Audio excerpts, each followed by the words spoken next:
She fired 300 people on a Tuesday morning and didn't miss a single bite of her breakfast.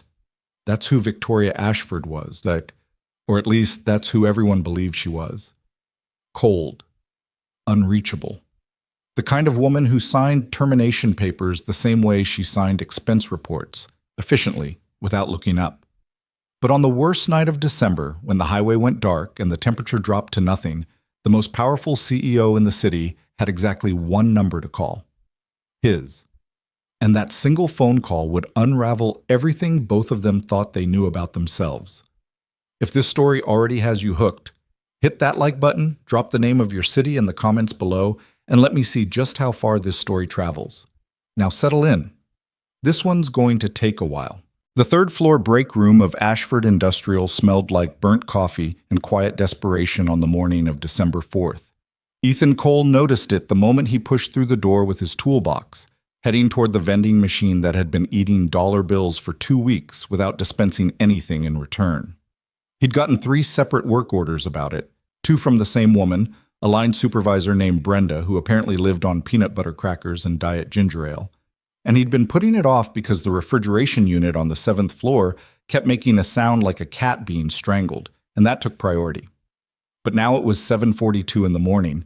The vending machine problem was first on today's list, and Ethan could feel the particular tension in the break room air that told him something had already happened before he arrived. 4 people sat at the round table near the window. None of them were talking.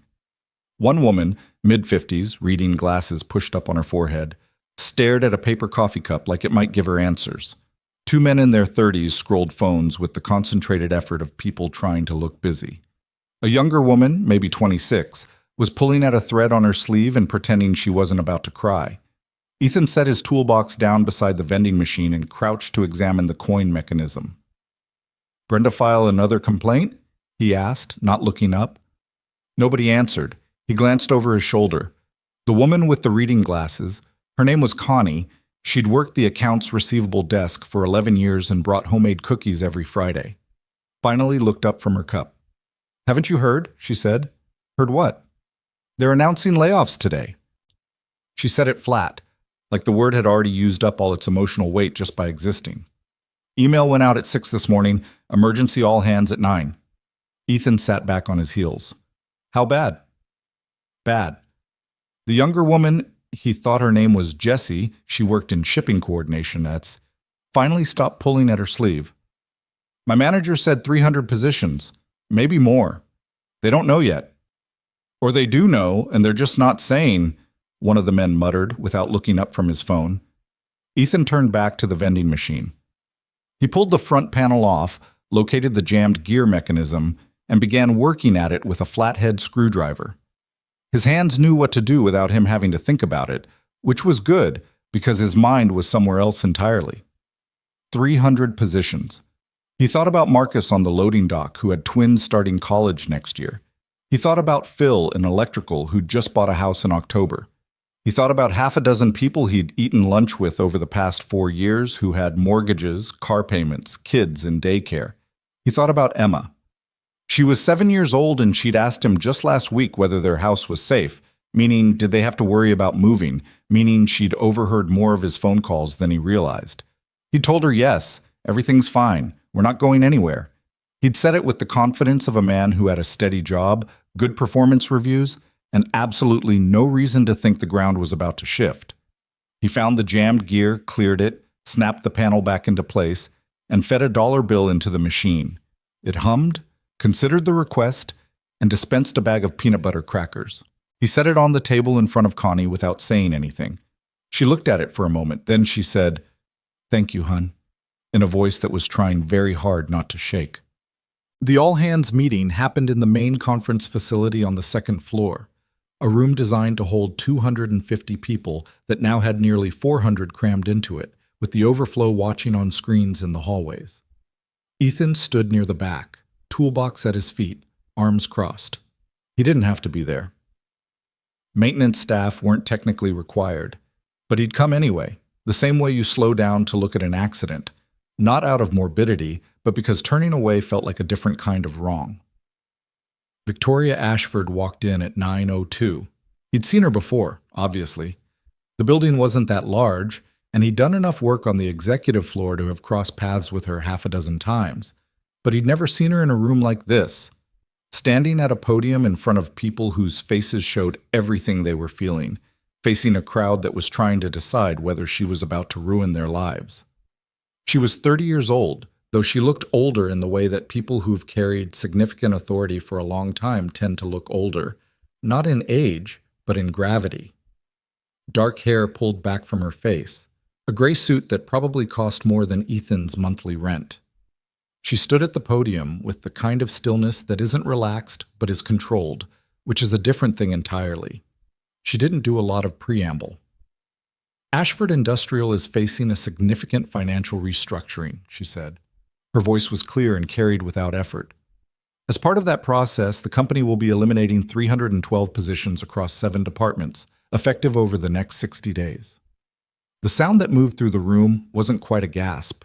It was more like the collective exhale of people who'd been hoping they'd heard wrong, and now confirmed they hadn't. She kept talking. Numbers, timelines, severance packages, transition assistance. The language of corporate restructuring delivered cleanly and without ornamentation. Ethan watched the faces around him while she spoke, the woman in front of him pressing her lips together so tightly they'd gone white, the man to his left whose jaw had gone rigid, the young guy near the door who'd gone pale in the specific way of someone doing math in their head and arriving at a terrifying answer.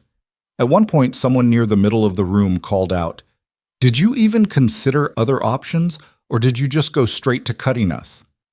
The room went very still. Victoria Ashford looked in the direction of the voice. She didn't flinch. She didn't look away.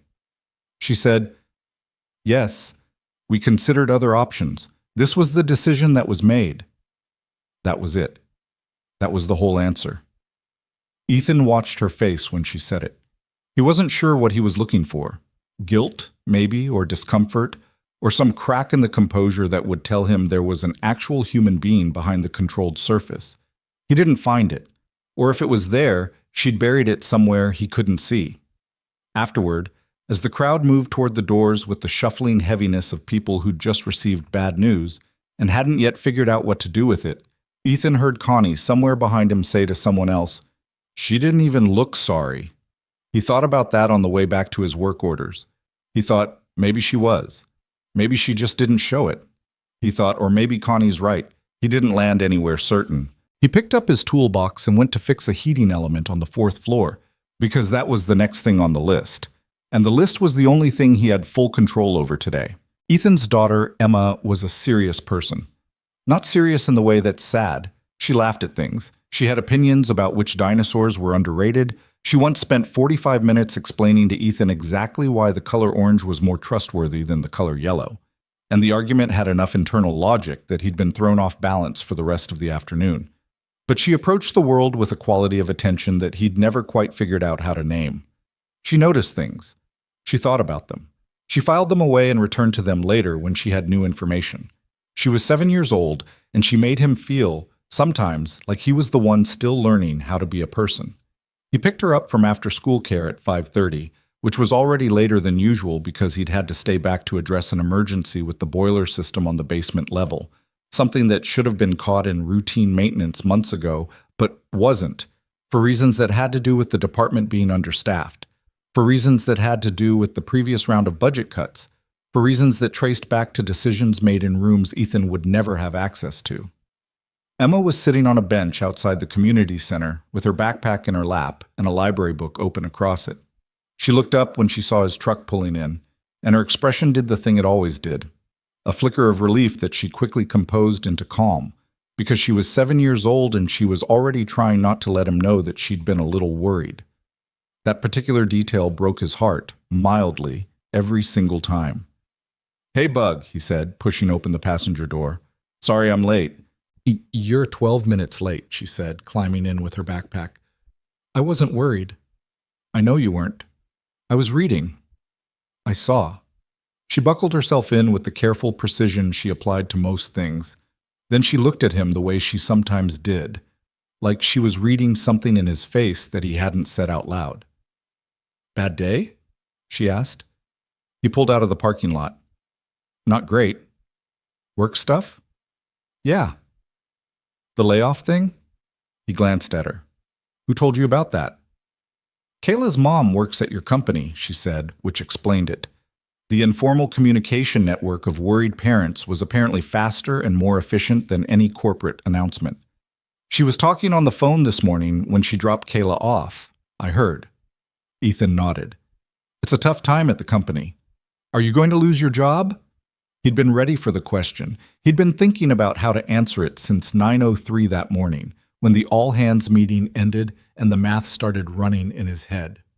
Maintenance staff weren't typically in the first wave of cuts. The building still needed to function, and someone had to keep it functioning. But typically wasn't the same as definitely, and he knew it. I don't think so, he said. But you're not sure. I'm not sure, he agreed. He glanced at her. You okay? She considered it. I looked up what severance pay means, she said, because I heard Kayla's mom say it. It means they give you money when they fire you, so you have time to find another job. That's right. So even if you lost your job, we'd have some time. We would. She seemed to file this away under manageable. Then she pulled out her library book and started reading again. And they drove home through the early December dark with the heater going and the radio turned down low, and Ethan thought about how much he loved his daughter and how tired he was of being uncertain about things he couldn't control. Their house was small by most measures. 3 bedrooms, 1.5 baths, a kitchen that hadn't been updated since the late 90s and probably wouldn't be updated anytime soon. The backyard had a patch of grass that was mostly mud in December and a rusted swing set that he kept meaning to either repair or remove and hadn't done either. The front porch had a light that buzzed when the temperature dropped below 20 degrees.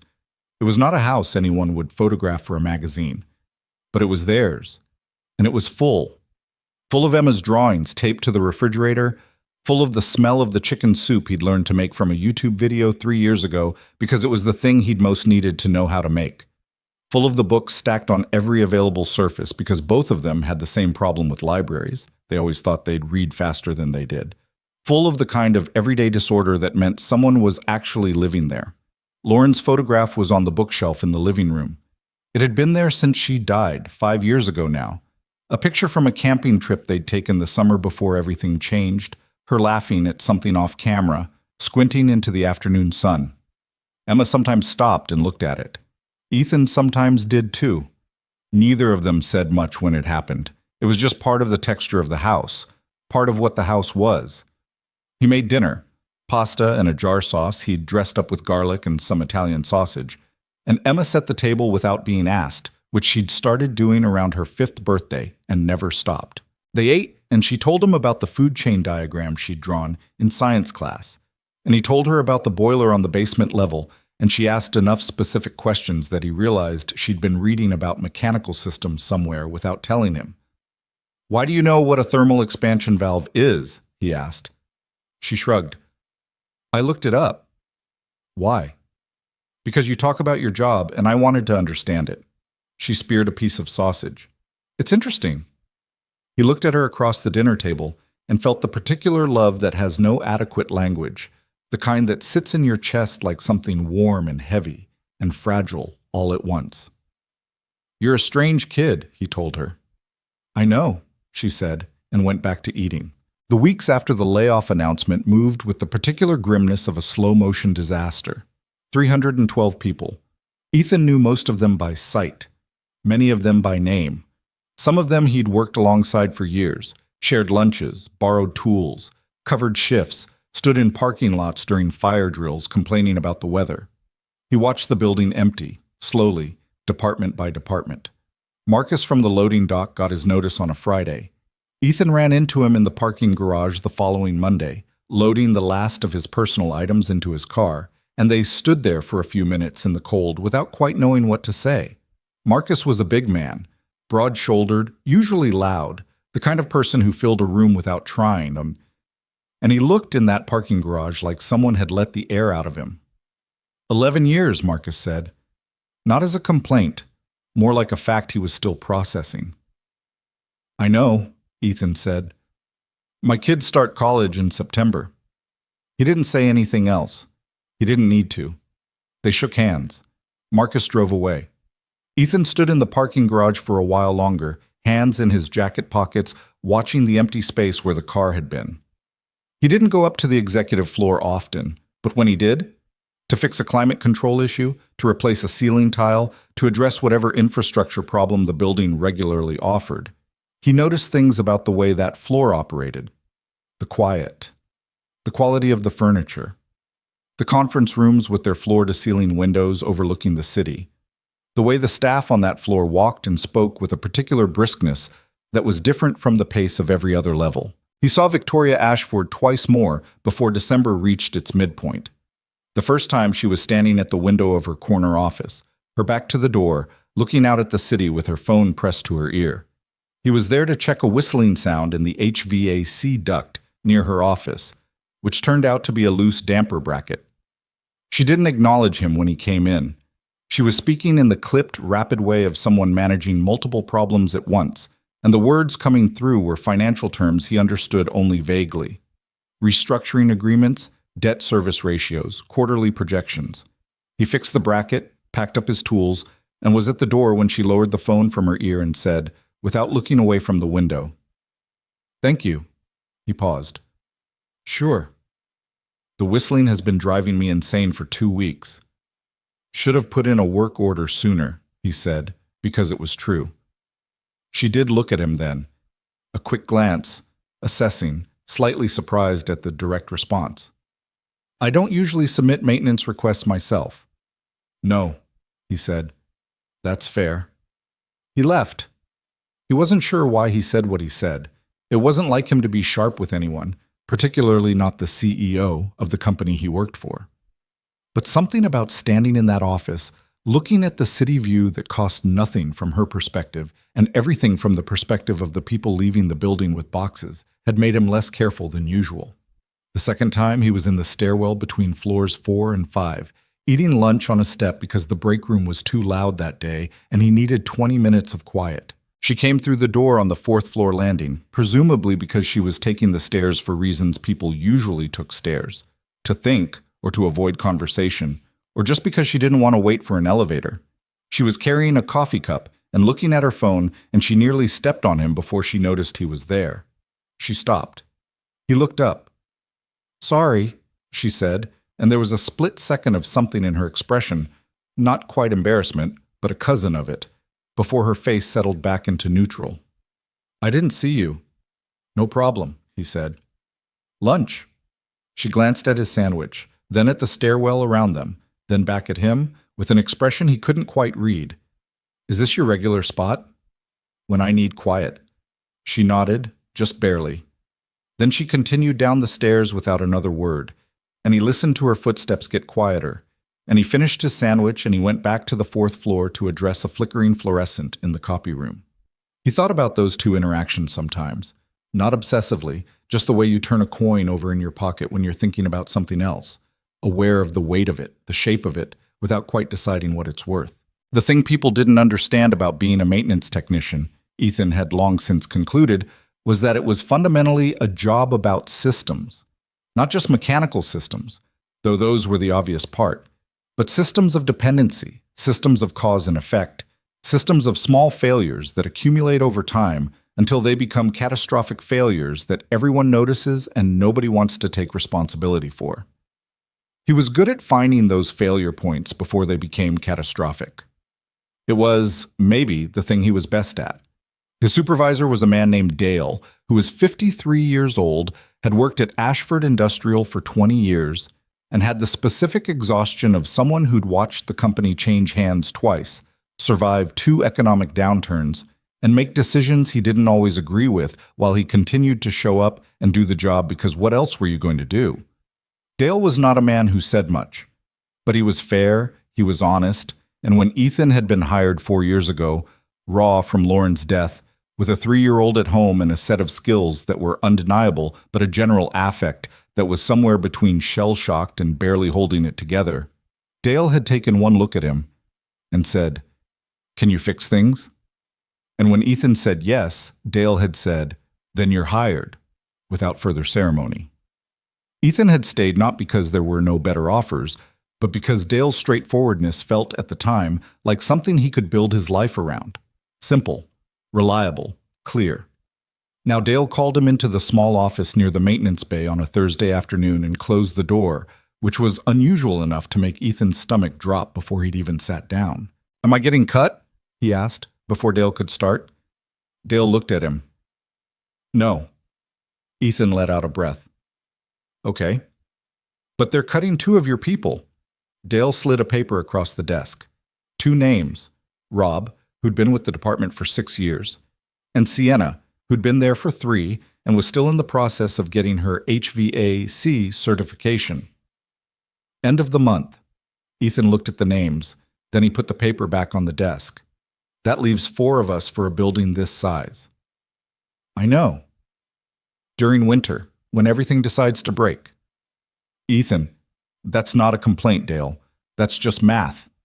He leaned back in the chair. 4 people cannot maintain this building properly through winter. Something's going to get missed.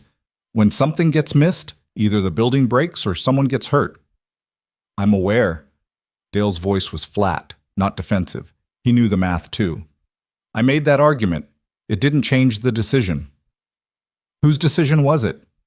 Dale looked at him for a moment. "You know whose decision it was?" Ethan looked at the paper again. 2 names. Rob, who had a daughter Emma's age, Sienna, who'd been talking for months about what she'd do once she finished the certification. He thought about Victoria Ashford at the podium.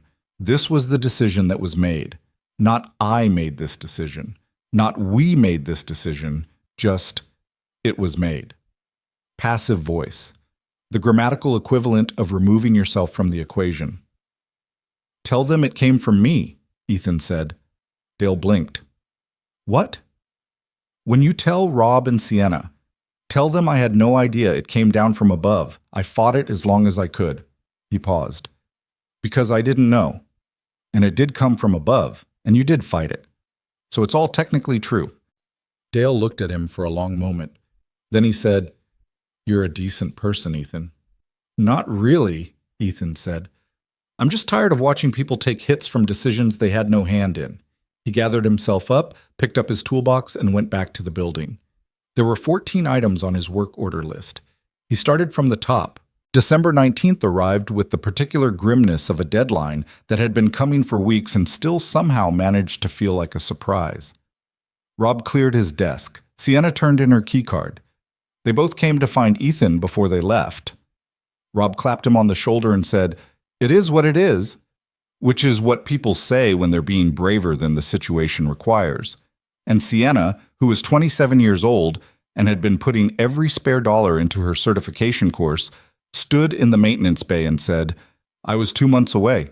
And Ethan didn't have anything to say to that because there wasn't anything adequate to say. So he just stood with her for a minute in the quiet of the bay while the building hummed around them. After they left, he sat at his workbench with a thermos of coffee that had gone cold and looked at his work order list, which now had to be divided among 4 people instead of 6, and did the math again and arrived at the same answer he'd arrived at before. This building was going to have problems he and 3 other people would do their best to address, some of which they'd catch, some of which they wouldn't. He thought about Emma asking, "Are we safe?" He'd told her yes. He picked up his thermos and his toolbox and went back to work, because that was the thing he knew how to do. 12 miles away, on the 32nd floor of a glass building downtown, Victoria Ashford was still in her office at 7 p.m., working through a spreadsheet that would determine the direction of the next quarter, and she had not eaten since 11 o'clock, and her assistant had gone home 2 hours ago, and the city lights below her office window were blurring slightly at the edges in the way they did when she'd been staring at a screen too long. Her phone showed 14 missed calls and 31 unread emails. She noted this with the detached efficiency of someone who had long since stopped being impressed by the volume of demands on her time, poured herself a glass of water from the carafe on her desk, and went back to the spreadsheet. She did not think about the 2 names removed from the maintenance department list. She could not, practically speaking, think about every name. There were 312 of them.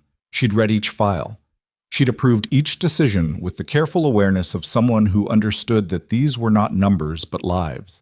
and had made the choice anyway because the alternative, the company's complete financial collapse, the loss of every job instead of a portion of them, was worse. She told herself this, which was true. She did not tell herself that the weight of it had been sitting in her chest since the morning of December 4th, like something that had no intention of moving. Outside, the temperature was dropping. In 4 days, a storm would come that would change everything. But tonight, Victoria Ashford drank her water and worked through her spreadsheet, and Ethan Cole drove home through the early dark to make dinner for his daughter, and the distance between their worlds was enormous and obvious, and, as far as either of them was concerned, permanent. Neither of them was right about that, but they didn't know it yet.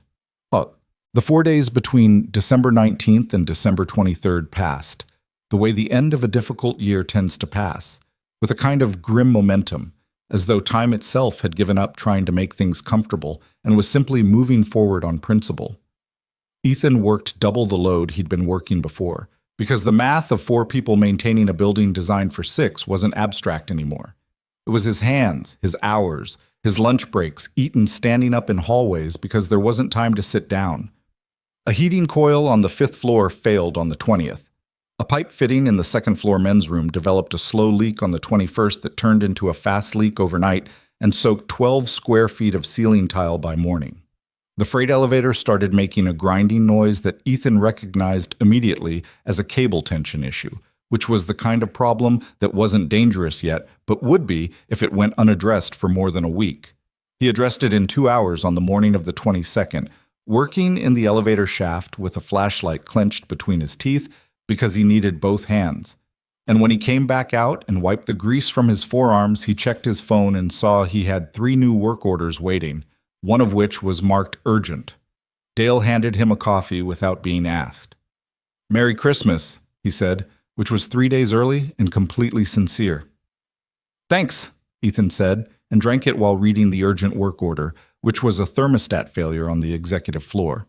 Of course it was. He took the elevator up. The executive floor had the particular hush it always had.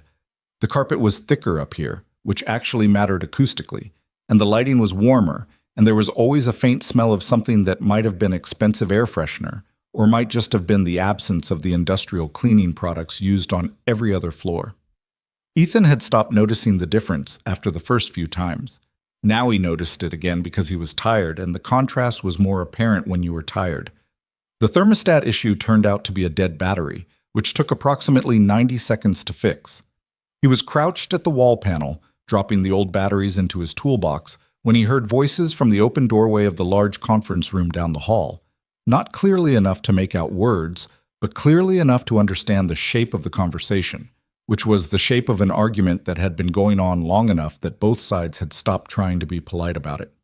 He recognized Victoria Ashford's voice. The other voice, male, older, with the specific authority of someone who was accustomed to being the loudest person in any room, he didn't recognize. He wasn't trying to listen. He finished swapping the batteries, snapped the panel shut, marked the work order closed on his tablet, and walked back toward the elevator. As he passed the conference room door, the older voice said, distinctly enough that it carried into the hallway, "You're letting sentiment interfere with strategy, Victoria. That's a dangerous habit for a CEO." And Victoria Ashford's voice, equally clear, equally controlled, came back. "I'm letting math interfere with your strategy, Richard. There's a difference." Then he was past the doorway and pressing the elevator button, and the doors opened, and he got in, and as they closed, he stood in the small mirrored space of the elevator car and thought, so it's not as clean up there as it looks, which, logically, he'd already known. But there's a gap between knowing something and having a small piece of evidence for it, and the gap matters. He went back downstairs. The freight elevator needed one more inspection before he'd sign off on it. He had 2 more work orders waiting. He put the conference room out of his mind because it was not his problem and he had enough of his own.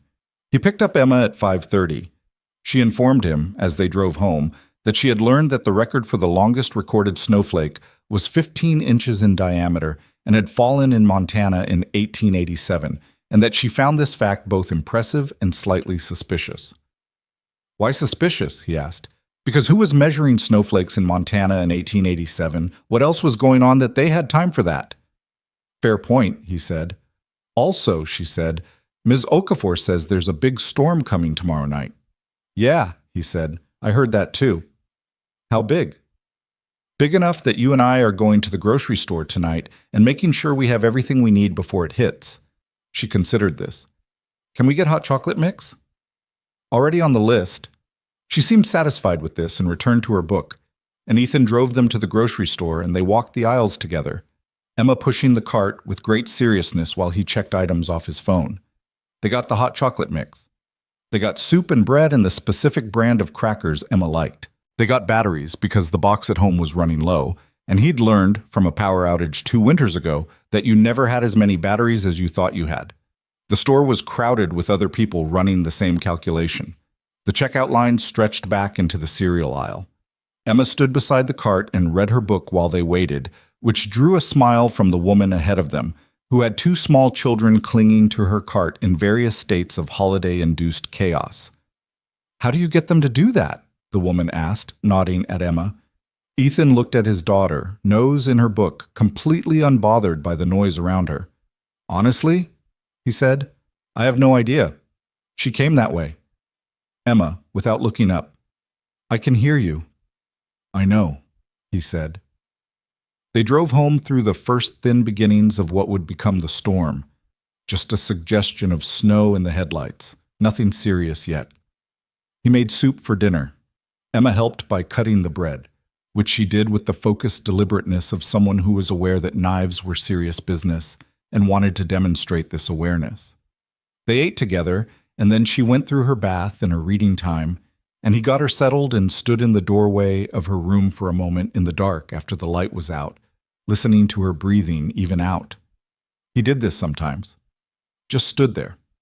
It wasn't something he'd ever talked to anyone about because it was private in a way that would be hard to explain. This nightly accounting, this confirmation that she was here and okay, that the day had not taken anything from him that he couldn't replace. Lauren had done it too. Before. He went to the living room and sat on the couch and looked at the television without turning it on. And then he looked at Lauren's photograph on the bookshelf, and then he looked at the window where the snow was starting to come down in earnest now. And he thought about nothing in particular for a while, which was its own kind of rest. His phone said 9:47 p.m. when he finally went to bed. He was asleep by 10. He did not expect to be woken up 4 hours later by a call that would pull him back out into the worst the night had to offer. But that's the thing about expectations. They are the first thing a storm takes from you. The phone rang at 2:11 a.m. He came awake fast. Single parents develop that reflex, the zero to alert transition that skips the normal foggy middle ground, and grabbed it off the nightstand expecting a work emergency, because work emergencies were the thing that called him at 2 a.m. The number on the screen was one he didn't recognize. He answered anyway. Cole. A pause, then, Is this Ethan Cole? Maintenance, Ashford Industrial? The voice was controlled. Familiar in the way that voices you've heard only a few times in specific contexts become familiar. You know who it is, but it takes a beat to place them because the context is wrong. He placed it in about 3 seconds. Ms. Ashford? Another pause. Shorter. Like she'd been hoping he'd take longer to recognize her, or hadn't quite worked out yet how to feel about the fact that he had. Yes, I'm sorry to call at this hour. He was already sitting up, feet on the floor. Through the window, the snow was coming down hard enough that the streetlight across the road was barely visible. What's wrong? I'm on Route 9, about 11 miles past the Clearwater interchange, heading toward the city from the Hartfield property. A slight tightness in her voice. Not panic, but the measured delivery of someone keeping panic at bay through sheer discipline. My car went off the road. I'm stuck in a ditch. I've called roadside assistance, but they're saying 4 to 5 hours minimum, the roads are a disaster, and my phone battery is at 11%. Ethan was already standing, pulling on jeans with one hand. Are you hurt? No, the ditch wasn't deep. I went in slowly. Staying in the car? Yes, the engine is running. I have heat. Keep it running. Don't let it go below a quarter tank. There's carbon monoxide risk if the exhaust is blocked by snow, so crack a window slightly. Just slightly. Not enough to let cold in. A beat. Okay. How'd you get my number? You're in the company directory. A pause. Under emergency contacts for facilities. which was technically correct, though the emergency in question was usually meant to be a burst pipe or a power failure, not the CEO stranded in a ditch at 2 in the morning. He didn't say this. Route 9 past Clearwater, 11 miles. Anything nearby you can see? A landmark? A mile marker? There's a mile marker, 47. I know where that is. He had his jacket on now, his boots. He moved to the door of Emma's room and opened it quietly. She was asleep, completely still, hair spread across the pillow. He went to the kitchen and wrote a note in large letters on the notepad by the phone, the one he'd kept there since she was old enough to wake up before him, and set it where she'd find it. Gone to help someone. Back before you wake up. I love you. Call my cell if you need me. He'd done this enough times that she knew the routine. It didn't make it easier to walk out the door, but the routine made it manageable. Are you coming? Victoria Ashford asked, and for a half second the controlled surface slipped, just slightly, and underneath it he heard what it had been covering, genuine uncertainty, which was different from fear, but was its cousin. Yeah, he said, pulling his truck keys off the hook. Stay on the line until your battery gets to 5%, then hang up and save what's left. I'll find you. He went out into the storm. It was worse than he'd thought, and he'd thought it was bad. The snow was coming horizontally, driven by a wind that hit him like a physical shove the moment he stepped off the porch. His truck was under 4 inches already. He brushed enough off the windshield to see and got in and let it run for 90 seconds. Just enough to get the defroster working, and then he pulled out carefully, feeling the tires find traction on the unsalted road. Route 9 was 30 minutes in good conditions. Tonight it would be longer. He drove with both hands on the wheel, leaning slightly forward the way you do in bad weather, even though it doesn't actually help you see better, the headlights showing him maybe 50 feet of road at a time. The radio was offering winter storm warnings that he didn't need because the evidence was already all around him, and he turned it off and drove in silence, watching the road. He passed 2 cars that had pulled off onto the shoulder, hazards blinking through the snow like distress signals. He noted them and kept moving. There was nothing he could do for them that they couldn't do for themselves. Mile marker 47 took him 38 minutes to reach. He almost drove past it. The car, a dark blue sedan, expensive, the kind that has all the safety features and is still completely useless when physics decides to override them, was nose first in the drainage ditch on the right shoulder, its hazard light sending orange pulses out into the snowfall. He pulled in front of it, leaving his own hazards going, and grabbed the jump cables, the tow strap, and the emergency kit from the truck bed, and walked back through the snow to the driver's window. She'd cracked it already, following instructions. He could see her inside, dark coat, hair down from whatever she usually wore it in, illuminated by the interior lights of the car. She looked up when she saw him coming, and he read her face through the glass in the split second before she had time to compose it, and what he saw was relief. Just that, clean and unguarded and completely human. She rolled the window down the rest of the way. You made it, she said. Yeah. He assessed the ditch situation. The car was at about a 20-degree angle, front right tire in, not deep. Recoverable. I'm going to get you out of there. Put it in neutral when I say. Okay? He worked for 20 minutes in the snow, attaching the tow strap to her car's chassis anchor and to his truck hitch, testing angles, repositioning once when the first attempt made the car slide rather than pull. His hands were already cold despite the gloves, and his jacket was soaked through at the shoulders. But this was the part of the job that he knew, the physical problem with a solvable answer, the application of the right force at the right point. Neutral, he called. He heard the shift. He got in his truck and pulled forward slowly, steadily, feeling the resistance and then the give. And in his side mirror he watched the sedan come up out of the ditch, in one continuous motion and land back on the shoulder with a soft crunch of snow. He got out. She was getting out of the sedan. They met between the 2 vehicles in the snowfall, which had not slowed down and showed no intention of doing so. Is it drivable? He asked, looking at the front end. She looked too. I don't know. Start it up. Let me see. She got back in and started the engine. He crouched at the front. No visible structural damage, no immediate fluid leak onto the snow. The front bumper had a scrape, but that was cosmetic. He straightened up and she rolled the window down again. Seems okay mechanically, he said. But you can't drive it in this. She looked at the road ahead, or what was visible of it, which wasn't much. I can get back to the city. Ms. Ashford. He said it plainly, not unkindly. I just drove that road for 38 minutes, and I was in a truck with four-wheel drive. Your car is rear wheel, and it just came out of a ditch. The roads are going to be worse before they get better, and there is no roadside assistance coming for at least 4 hours. You cannot drive this car tonight. She sat with that. He could see her doing it, working through the logic the way someone does when the conclusion is unwelcome but the math is sound. There's nowhere out here, she said. My house is about 12 miles back, he said. I live there with my daughter. He said it not as an offer, but as an inventory of facts, letting her do the math. It's a house. It's warm. There's a couch. She looked at him. He was aware in that moment of the exact strangeness of the situation. The CEO and the maintenance technician on a deserted highway in a blizzard at 2:30 in the morning, negotiating the terms of what amounted to necessity. Okay, she said. Not easily, but practically. You should get your bag, he said. Could be a few hours before anything moves. She got her bag.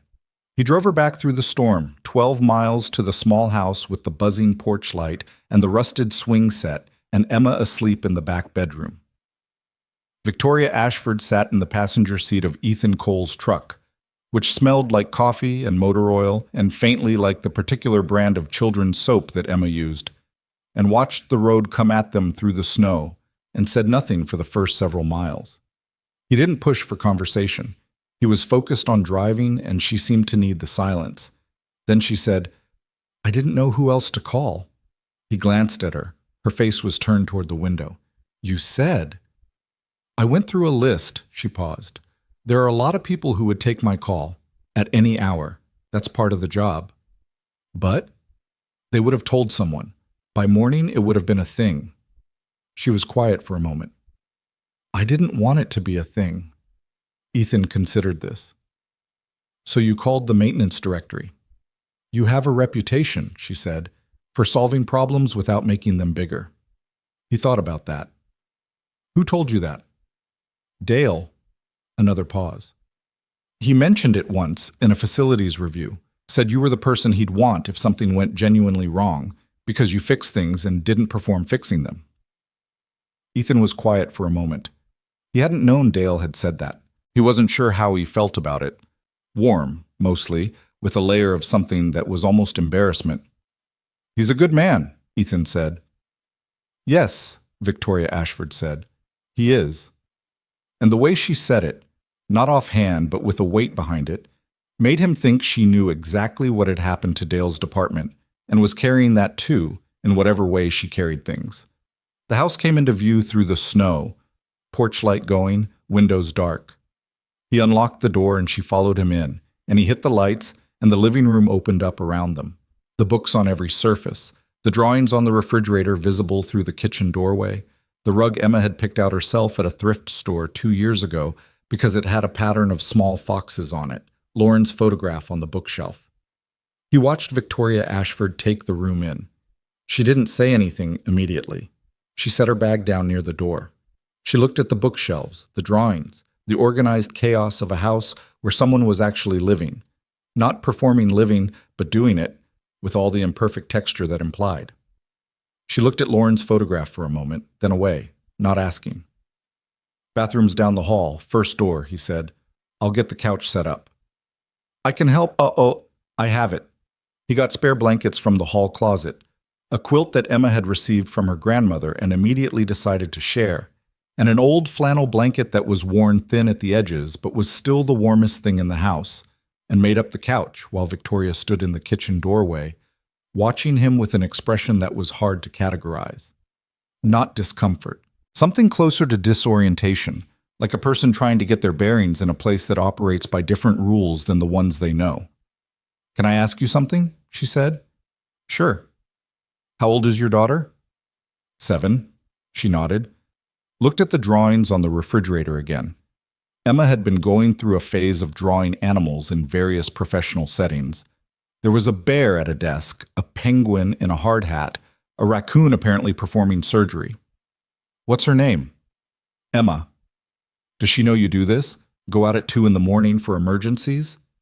She knows I get called out sometimes, he said, smoothing the quilt.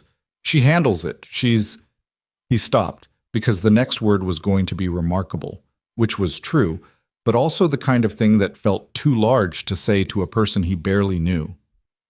She's pretty adaptable. Victoria looked at the photograph on the bookshelf. Her mother? She asked, and he could tell from the way she asked it, quietly, with a careful directness, that she already knew the answer. Yeah, he said. I'm sorry. 5 years ago. He straightened up from the couch. Emma was 2. She doesn't remember a lot, but she has the photograph. He paused. And she has the things about Lauren that Emma doesn't know are Lauren's. The way she reads, the way she asks questions, the raccoon surgeon. Sorry? He nodded at the refrigerator. 3rd drawing. Emma's idea. But Lauren used to say if she weren't doing what she was doing, she'd have been a vet. He half smiled, not at Victoria, but at the drawing. Raccoons would have been appropriate. There was a moment of quiet in which the storm outside was audible, the wind moving against the windows, the particular sound of heavy snowfall, which is paradoxically a kind of silence all its own. Victoria said, I didn't know you'd lost your wife.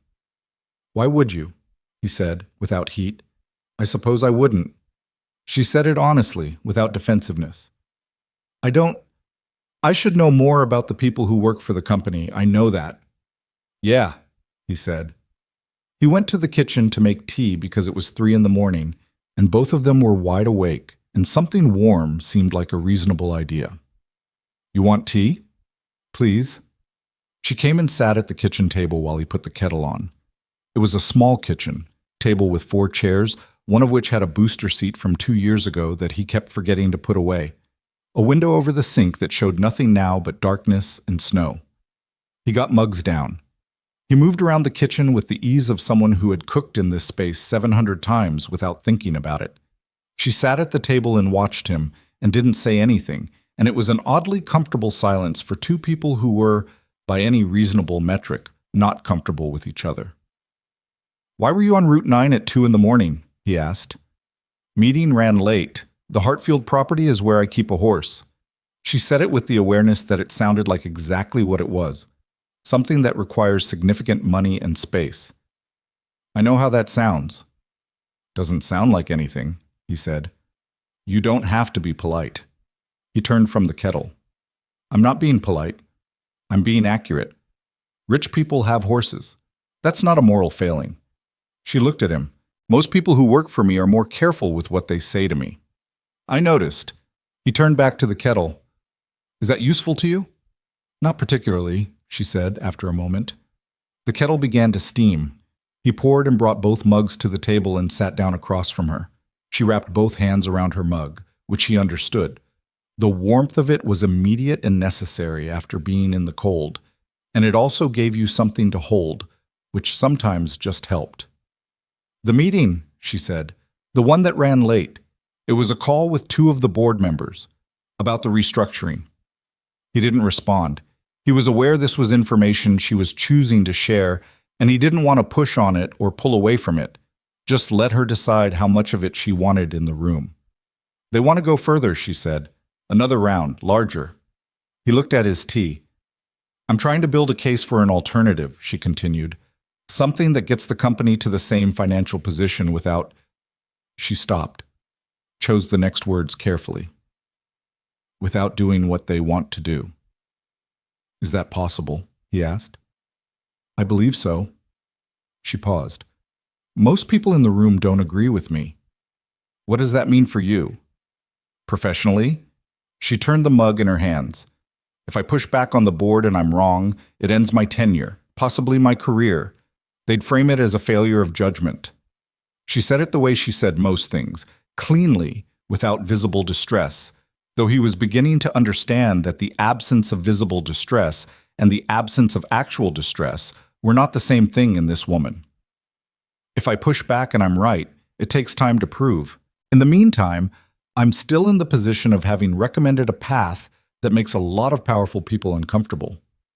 So you're in trouble either way, he said. Possibly. A slight pause. Yes. He sat with that. Outside, the storm was as heavy as ever, the wind running along the side of the house with a low, continuous sound. The kitchen was warm. The mugs were warm. Can I ask you something? He said. She looked at him. The day you announced the layoffs, he said, there was someone who asked you if you'd considered other options, and you said yes, and that it was the decision that was made. She went still. Not tense. Still. Like she'd been expecting something and wasn't sure if this was it. Passive voice, he said.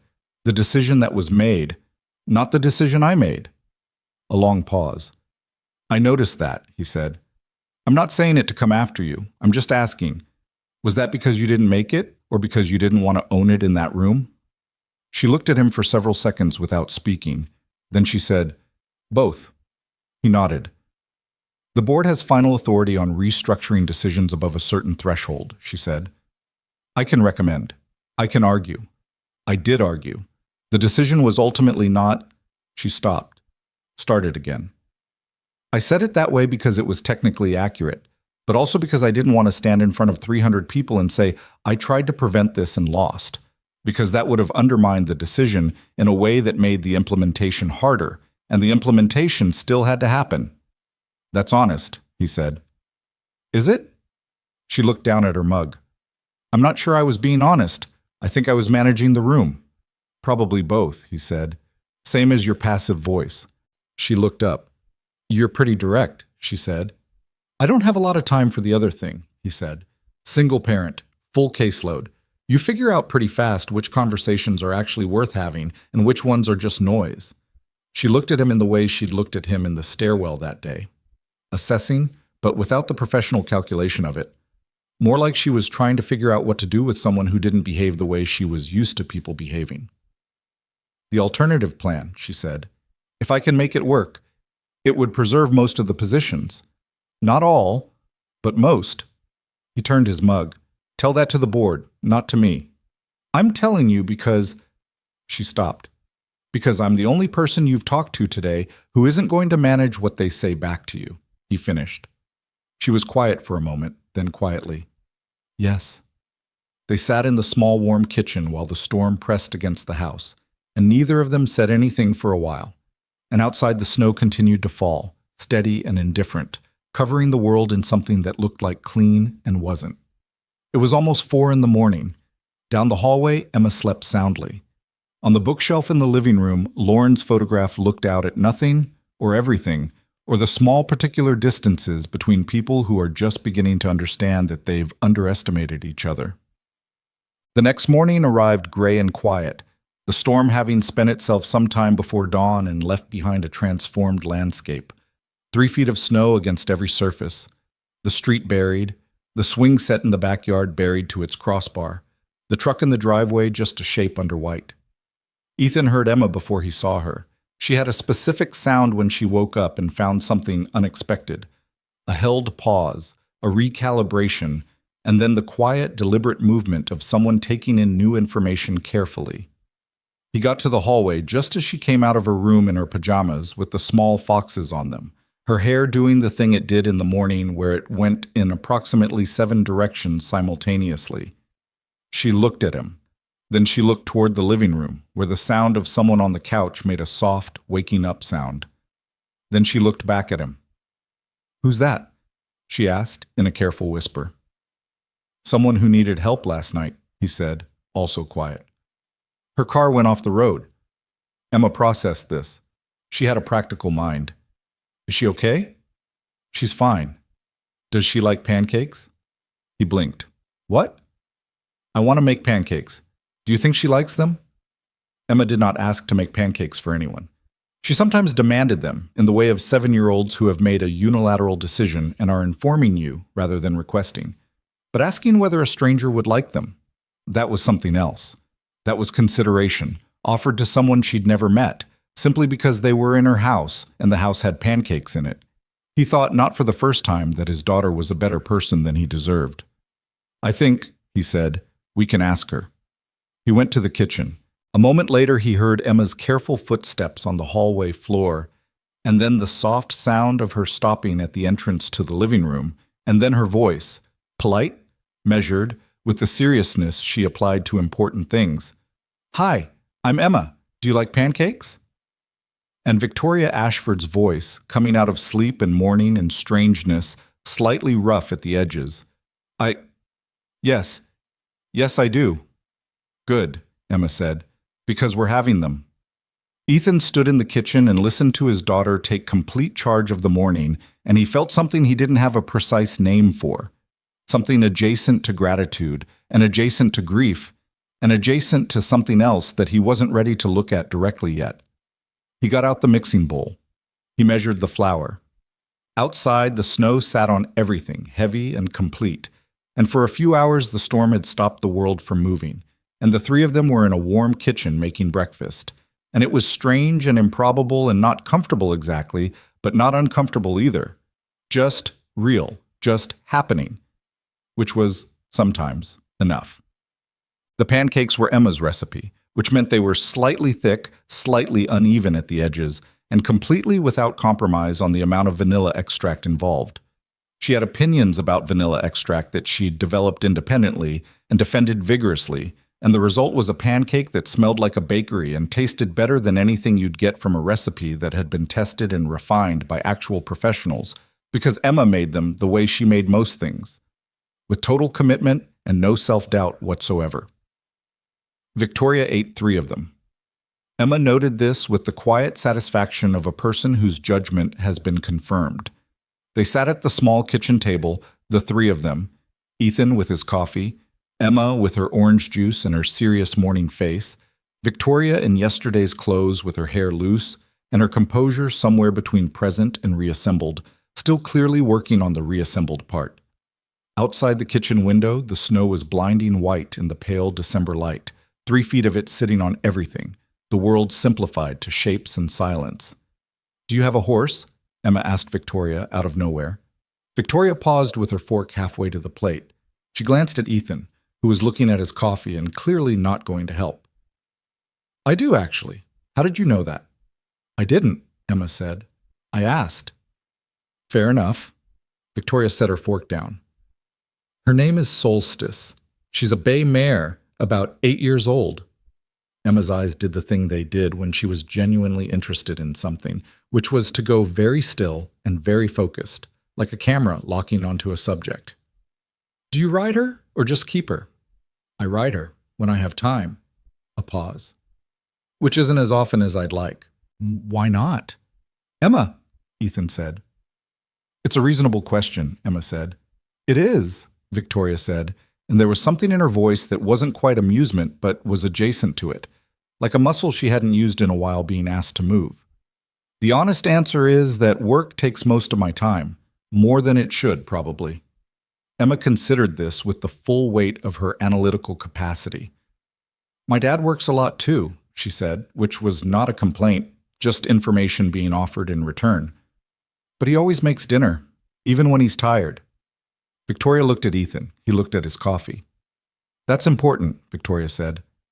"He says it's because a warm dinner means someone is thinking about you," Emma said, "and being thought about is more important than any specific food." Ethan set his mug down. You did say that. I know I said it. I just didn't know you were going to quote me at the breakfast table to someone we've known for 6 hours. 8 hours, Emma corrected. You went to get her at 2:11. Victoria Ashford pressed her lips together in a way that had the structural shape of suppressing a smile. She picked her fork back up. He's right, she told Emma. A warm dinner is more important than the food. Emma seemed satisfied with this confirmation from an independent source and returned to her pancakes. The morning moved the way mornings move after a bad storm, slowly, with the particular quality of time that's been disrupted and is still finding its footing. Ethan checked his phone and saw 3 messages from Dale about the building. A burst pipe on the 2nd floor had been caught early by the skeleton crew who'd stayed overnight. The heating system was holding, and the parking structure was going to need significant attention once the roads cleared. He texted back brief acknowledgments and put the phone face down.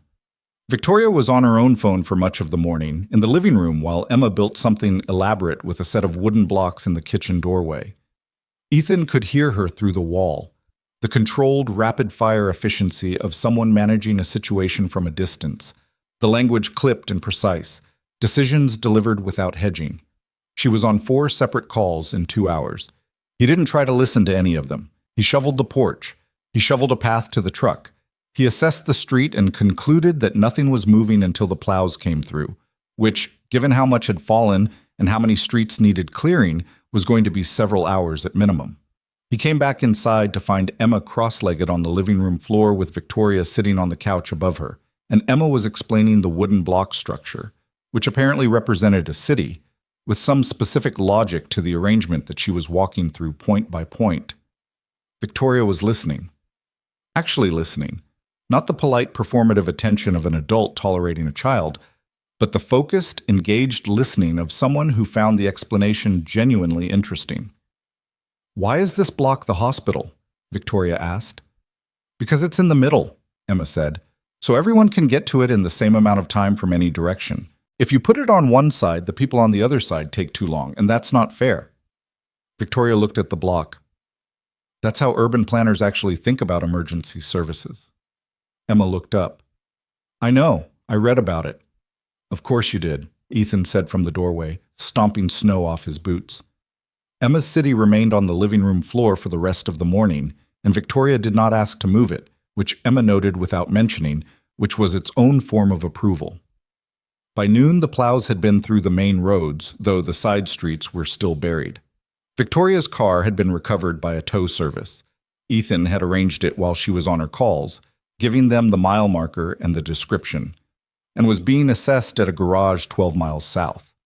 The verdict, texted to Victoria at 12:47, was minor alignment issue, otherwise drivable. She could retrieve it that afternoon. She told Ethan this in the kitchen, where he was making soup from what they had, which was not a recipe so much as an act of improvisation. Whatever was in the refrigerator and pantry, assembled in order of how long each thing needed to cook. "Roads will be clear enough by 2, he said. 3, to be safe." "I have calls this afternoon," she said. "Board meeting tomorrow morning." A pause. "I should go over the materials tonight." "Sure." She stood in the kitchen doorway with her arms crossed, not in a closed-off way, but in the way of someone who's cold and hasn't quite warmed up yet. And she watched him stir the soup, and neither of them said anything for a moment.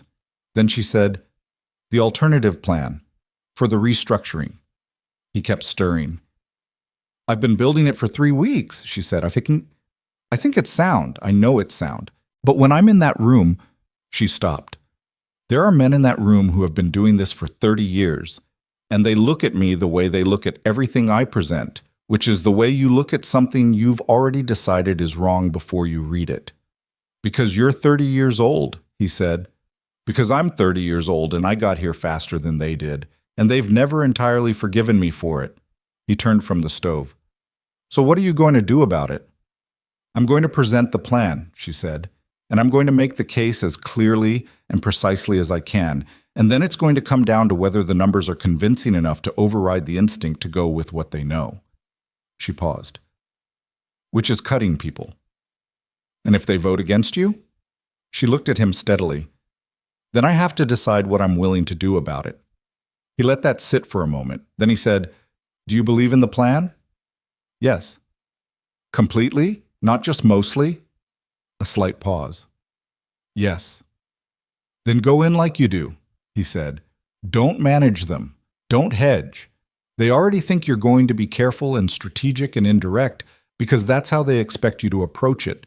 Go in like the plan is correct, which you believe it is, and make them argue against the specifics instead of arguing against you." She was quiet. "You sound like you've been in a boardroom." "I've never been within 10 floors of a boardroom," he said, "but I fixed things that committees decided didn't need fixing, and the way to win that argument is always the same. You don't say, 'I think this might be wrong.' You say, 'This is wrong, and here's exactly what happens if we don't address it.'" She looked at him for a long moment. Then she looked away toward the window where the snow was sitting on the sill in a clean white line. "You're better at this than you should be," she said, and it wasn't a compliment exactly, more like an observation she was making to herself. "You set a low bar," he said, and turned back to the soup. Emma came in to report that her city needed a fire station and could she use the red blocks, and the conversation shifted, and Victoria sat at the kitchen table and helped Emma work out the optimal location for the fire station, which Emma decided should be equidistant between the hospital and the largest residential block. And Ethan finished the soup and set out bowls, and they ate lunch in the small kitchen with the winter light coming through the window, and it was ordinary and strange in equal measure. At 2:45, Victoria's ride arrived, a car service she'd arranged, coming to take her to retrieve the sedan from the garage and then back to the city. She got her bag. She put her coat on. She stood at the door. Emma came from the living room and stood beside Ethan in the way she sometimes positioned herself, not hiding behind him, but next to him, her shoulder touching his arm. "Thank you," Victoria said. She said it to both of them, which Emma registered with a small, straight-backed acknowledgement. "The car's fixed," Ethan said. "Drive slower on the back roads." "I will." She paused, hand on the door. Something in her expression shifted briefly. The same thing he'd seen through the car window in the snow, that quick, unguarded moment before the composure closed over it. The soup was good, too. It was improvised.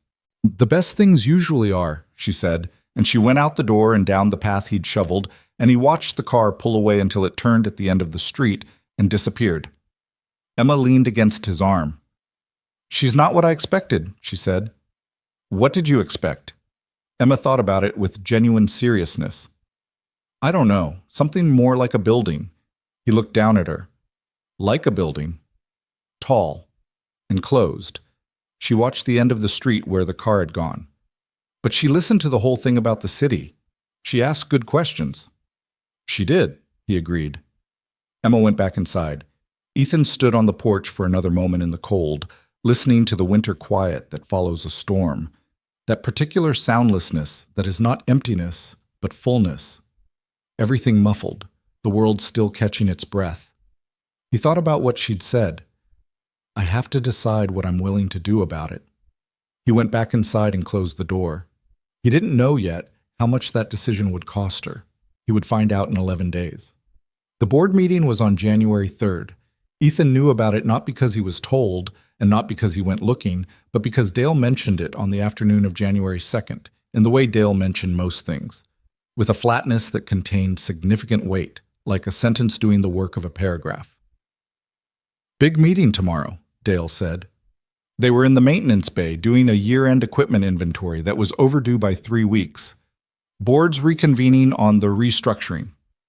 "Another round?" Ethan asked. Dale was quiet for a moment, which was its own answer. "How bad?" Ethan said. "If they get what they want." Dale set down the clipboard. "Another 250, maybe 300, operations, distribution, some of the tech team." He paused. "Us too, probably." They'd outsource maintenance to a contract service. Ethan stopped moving. "They'd outsource the whole department?" "It's cheaper on paper. Contract services work out to about 60% of what it costs to run an internal team once you factor out benefits and training." Dale picked up the clipboard again. "On paper. In practice, you get slower response times, and people who don't know the building and a pipe that would have been caught at stage 2 becomes a stage 4 emergency because nobody noticed the early signs." "Does Ashford know that?" "I sent her a report in November," Dale said. "Everything I just told you, with numbers. Whether she's had time to use it, I don't know." Ethan went back to the inventory. He counted equipment and logged numbers and thought about what Dale had just told him, and thought about a kitchen table and a woman with her hands around a mug saying, "I'm trying to build a case for an alternative," and thought about the plan she'd said she believed in, completely, not just mostly. He hoped she had the report. He hoped she'd had time to build what she was trying to build. He went home and made dinner, pasta again because Emma requested it. And they did her homework at the table, which was a series of math problems that Emma found straightforward and Ethan found slightly alarming because they were doing things in 2nd grade now that he didn't remember encountering until 5th grade. He helped where he could and admitted where he couldn't, and Emma explained it back to him with the patience of a person who has long since accepted that adults have gaps. That night, after she was asleep, he sat in the living room and looked at his phone and thought about whether to send a message. He had her number. She'd called him from it 2 weeks ago, from a dark highway in a blizzard. He'd saved it the same way he saved any number that might be needed again, practically, without meaning anything by it. He didn't send a message. There was nothing he could say that would matter. She was going to do what she was going to do. Either the plan was strong enough or it wasn't, and either the board was persuadable or they weren't, and neither of those things had anything to do with Ethan Cole, who fixed pipes and heating elements and machinery on the lower floors of a building he did not own. He went to bed. He slept badly. The board meeting convened at 9 in the morning on January 3rd on the 32nd floor of the glass building downtown, where Victoria kept her primary office.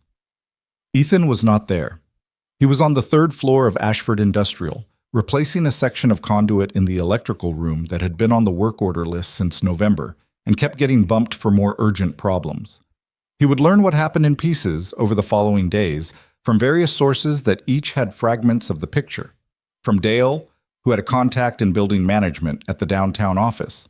From the company's internal communications, which were carefully worded but communicative to anyone who knew how to read between the lines.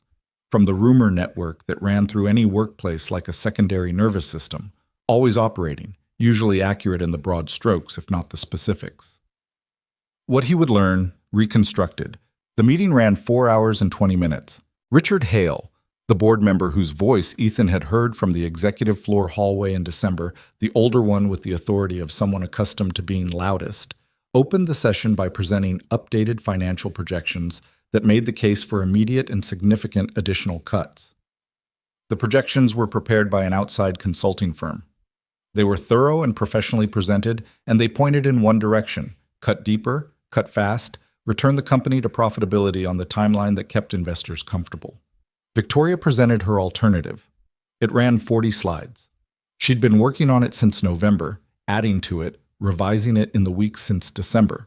And Ethan would later learn, though he didn't know it then, that she'd revised a specific section on the night of December 24th and into the early morning of December 25th, at the kitchen table of a small house on a side street while the storm wound down outside, cross-referencing Dale's maintenance report and working through the specific numbers of what outsourcing the facilities management would actually cost the company in the long run versus the short-term savings it would generate. The proposal cut no additional positions. Instead, it restructured 3 areas: executive compensation, including a temporary reduction of C-suite salaries by 18%, including her own, renegotiated vendor contracts across 12 categories that had not been reviewed in 3 years and were running 15 to 20% above market rate, and a refinancing of 2 company debt instruments that had been allowed to sit at unfavorable rates because nobody had gotten around to addressing them. Combined, the 3 areas generated projected savings comparable to the additional layoffs, with the significant difference that they preserved the workforce, which meant preserving the institutional knowledge, the trained staff, the relationships with clients who cared about consistency, and the morale of the remaining employees, which was, at this point, already operating at a level that was affecting productivity in ways that the outside consultants had apparently not factored into their projections. She put that last part in the presentation with specific numbers. Dale's report was cited on slide 31. The debate that followed was the kind that happens when 2 sides of an argument are both correct about different things. The consulting firm's numbers were accurate for what they measured, and Victoria's numbers were accurate for what she measured, and the actual answer lay in deciding which set of measurements reflected reality more completely. This is the kind of argument that should be decided by careful analysis and usually isn't, because careful analysis takes time and patience and the willingness to sit with uncertainty, and boardrooms are not, as a general rule, spaces where uncertainty is comfortable. Richard Hale said, at some point in the second hour, that the proposal was idealistic. He said this with the specific dismissiveness of a man who uses that word as a synonym for naive and means it as a conversation ender. Victoria said, with the evenness that Ethan would have recognized as the surface over something else entirely. Idealistic would be proposing this without numbers. I've given you 40 slides of numbers. What I'm hearing is that you disagree with the interpretation, which is a different objection, and I'm happy to address it specifically. There was a pause. Then, You're proposing to cut your own salary? By 18%, yes, along with the other C-suite positions. It's in the proposal. That's a political gesture. It's $140,000 in the first year, she said, which I've itemized alongside the other cost centers. If you'd like to argue that it's insignificant, the number is on slide 22. This is the part that Ethan heard about from 3 different sources, each of whom had heard it from someone who was in the room or adjacent to it, and each account had slightly different details but the same core. She didn't raise her voice. She didn't get emotional. She was precise and specific, and she did not retreat from a single number. And every time someone tried to move the argument to the abstract, to principle, to tradition, to the way things were generally done, she brought it back to the specific, to the slide, to the number. It took 4 hours and 20 minutes. The vote was 6-4. She won. Ethan didn't find out until the following morning. He was on the roof of the building checking the HVAC condensers. January had settled into a bitter cold that was hard on external equipment when his phone buzzed. It was Dale. Meeting outcome. She held them. Alternative plan approved 6-4. No additional cuts. Read the press release when you get a chance. He stood on the roof in the cold with his phone in his hand and read the message twice. Then he looked out over the city. Gray January sky, buildings pushing up through the cold air, traffic moving far below on streets he couldn't hear from this height. And he felt something move through him that was hard to categorize. It wasn't joy exactly. It was something quieter and more durable than joy. Something like, this is what it looks like when someone does the right thing and it works. Which doesn't always happen, which is why it matters when it does. He pocketed his phone and went back to the condensers. Dale had said, read the press release. He read it at lunch in the break room on his phone. It was professionally worded and careful and said very little directly, but what it said was, Ashford Industrial's Board of Directors has approved a comprehensive financial restructuring plan proposed by CEO Victoria Ashford. The plan addresses the company's near-term financial challenges through operational efficiency improvements and contract renegotiations, preserving current workforce levels. Details of the plan will be communicated to employees over the coming week. Current workforce levels. He thought about Marcus from the loading dock with his twins starting college. He thought about Sienna, 2 months from her certification when she'd been let go. Sienna was already gone. The first round of cuts had stood and nobody was calling those back. He felt the specific weight of that, because a partial win is still a partial loss, and it would be dishonest to forget that. But 300 more hadn't happened. The break room had a different quality than it had on December 4th. Same room, same burnt coffee smell, same round table by the window. But the people in it were reading the press release on their phones, with a different body language than the one they'd carried out of the all-hands meeting a month ago. There was conversation. There was the tentative, not quite trusting quality of people who have been braced for another blow and received instead something that resembled good news, and haven't fully decided to believe it yet. Connie, at the table with her reading glasses on her forehead, looked up when Ethan came in and said, "Did you read it?" "Yeah," he said. She looked back at her phone. Then, "She cut her own salary, and Hale's and the others. That's in there." "I know." Connie was quiet for a moment. "I said she didn't look sorry when she announced the layoffs, remember?" "I remember." "I think maybe she was," Connie said, "just not in any way I recognized." Ethan got his coffee and went back to work. 3 days later, at 8:47 in the morning, his phone rang with a number he recognized now. He was in the freight elevator bay, running his weekly cable tension check. The same issue he'd addressed in December, just part of the ongoing maintenance rhythm now. He answered on the second ring. "Cole?" "It's Victoria Ashford." A pause. "I wanted you to know the outcome." "I read the press release," he said. "Right." Another pause. "I thought you might." He wasn't sure what to say to that, so he didn't say anything, and the silence sat between them on the line for a moment, which was oddly comfortable given how it might have been awkward. "Dale's report was useful," she said. "The maintenance outsourcing section. I used it on slide 31. He'll be glad to hear it. I'll tell him directly." She paused. I should have been in conversation with people like Dale a long time ago. People who know what the building actually costs to run, not what the spreadsheet says it costs. The spreadsheet isn't always wrong, he said. No, but it doesn't know that you can catch a stage 2 pipe problem that becomes a stage 4 emergency if nobody knows what to look for. He could hear something in her voice, not quite lightness, but the relief that exists after you've been bracing for something for a long time and then you don't get hit, and your muscles slowly start to remember how to unclench. I'm also aware that I listened to the maintenance guy is not the most typical source for a major boardroom presentation. I didn't say anything you didn't already know, he said. That's not... She stopped, started again. You said it differently. Without managing me. That matters. He thought about what she'd told him at the kitchen table. The honest answer is that work takes most of my time. More than it should, probably. The plan was yours, he said. You built it. I just told you to go in like you knew it was right. I did, she said simply. He went back to the cable tension check after he hung up, running his hands along the cable with the practiced attention of someone who has learned to listen with his fingers as much as his eyes. The tension was good. Everything was holding. It was a small thing, in the context of a morning, in the context of a company navigating something large and difficult, in the context of a city going about its business on a cold January day. But small things that hold are how larger things stay standing. And he'd always known that, and it was enough. What he didn't know yet, what neither of them knew, was that the call she'd made from a highway in a blizzard at 2:11 in the morning was not the last time she would choose to reach for his number. Not because she needed to, but because somewhere between the pancakes and the fire station placement and the kitchen table conversation that neither of them had planned to have, something had shifted.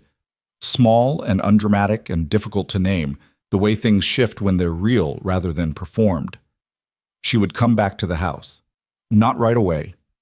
Not while January was still settling into its cold. But she would come back, and Emma would have opinions about it, and Ethan would be caught off guard by his own responses to things. A specific laugh, a specific expression, the specific quality of attention she gave to people who didn't perform for her. And he would spend a good amount of time being grumpy about being caught off guard, because he was that kind of person, and because being caught off guard meant something was happening that he hadn't decided yet how to handle. But that was later.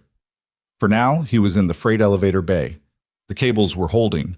He signed off on the inspection report, picked up his toolbox, and went to the next thing on the list.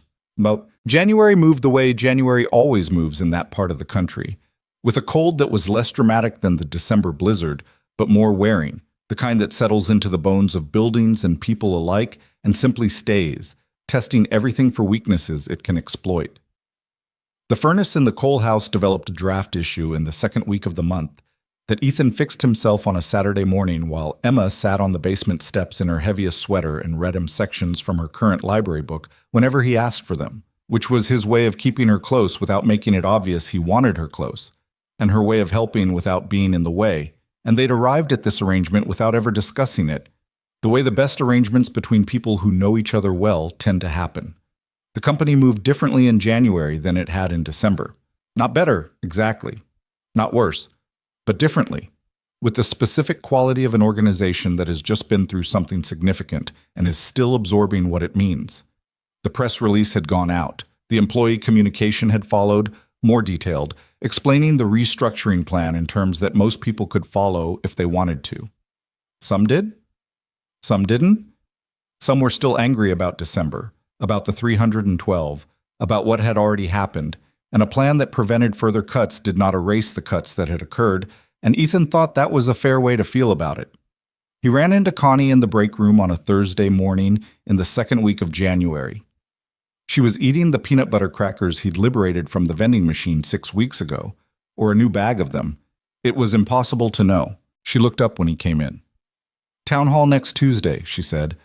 "Ashford's doing a floor-by-floor meeting, answering questions directly." He poured his coffee. "I heard. You think she'll actually answer them? Or do the thing where you appear to answer but don't actually say anything?" "I don't know," he said, which was honest. "I think she might actually answer them." Connie looked at him with the particular calibrated attention of a woman who has worked accounts receivable for 11 years and is extremely good at reading discrepancies. "You say that like you know something." "I say that like I have a hunch," he said, and took his coffee and went back to his work orders. The town halls happened the following week. 3 sessions, floor by floor, small enough that people could actually ask questions without a microphone in a crowd of 400. Ethan's session was on Wednesday afternoon, the maintenance and facilities group combined with operations support in the second-floor conference room. About 60 people. Victoria Ashford came in with one assistant, no prepared slides, and sat in a chair at the front of the room rather than standing at the podium, which was a small choice that communicated something about how she intended the conversation to go.